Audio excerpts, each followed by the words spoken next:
മൂന്നാറിൽ ദേശീയപാതയിൽ വീണ്ടും മണ്ണിടിച്ചിൽ. ഗതാഗതം പൂർണ്ണമായും നിലച്ചു. വാഹനങ്ങൾ കുഞ്ചിത്തണ്ണി വഴി തിരിച്ചുവിടുകയാണ്. വിവരങ്ങൾ നൽകാനായി മുഹമ്മദ് ആഷിഖ് ചേരുന്നുണ്ട്. ആഷിഖ്, കഴിഞ്ഞ ദിവസം നമ്മൾ കണ്ടതാണ് ഇത്തരത്തിൽ മണ്ണിടിച്ചിൽ ഉണ്ടാകുന്നു, ലോറി കൊക്കയിലേക്ക് മറിഞ്ഞ് ഡ്രൈവർ മരിക്കുന്ന ഒരു സാഹചര്യമൊക്കെ കണ്ടതാണ്. ഇന്നിപ്പോൾ വീണ്ടും മണ്ണിടിച്ചിൽ ഉണ്ടായി എന്നാണോ? നിലവിൽ അവിടെ എന്താണ് നടക്കുന്നത്? ഗതാഗതം സ്തംഭിച്ചു എന്ന് പറയുന്നുണ്ട്. അതൊക്കെ ഏത് വഴി കടത്തിവിടുന്നു? എന്തൊക്കെ വിവരങ്ങൾ പങ്കുവെക്കാനുണ്ട്?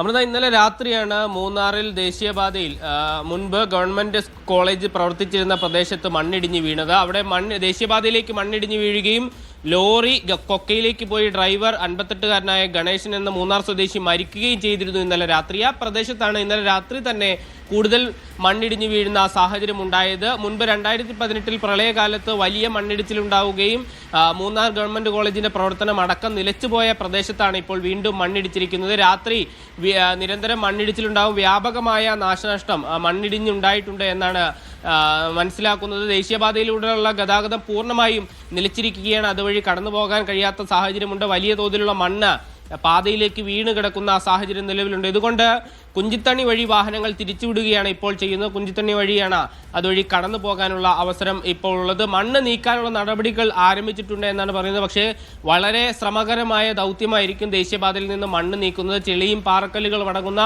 വലിയ അളവിലുള്ള മണ്ണ് ദേശീയപാതയിലേക്ക് വീണതായിട്ടാണ് കാണാൻ കഴിയുന്നത്. അതുകൊണ്ട് തന്നെ വലിയ ശ്രമകരമായിരിക്കും. ഏതായാലും ഗതാഗതം പുനഃസ്ഥാപിക്കാനുള്ള ശ്രമങ്ങളാണ് ഇപ്പോൾ നടക്കുന്നത്.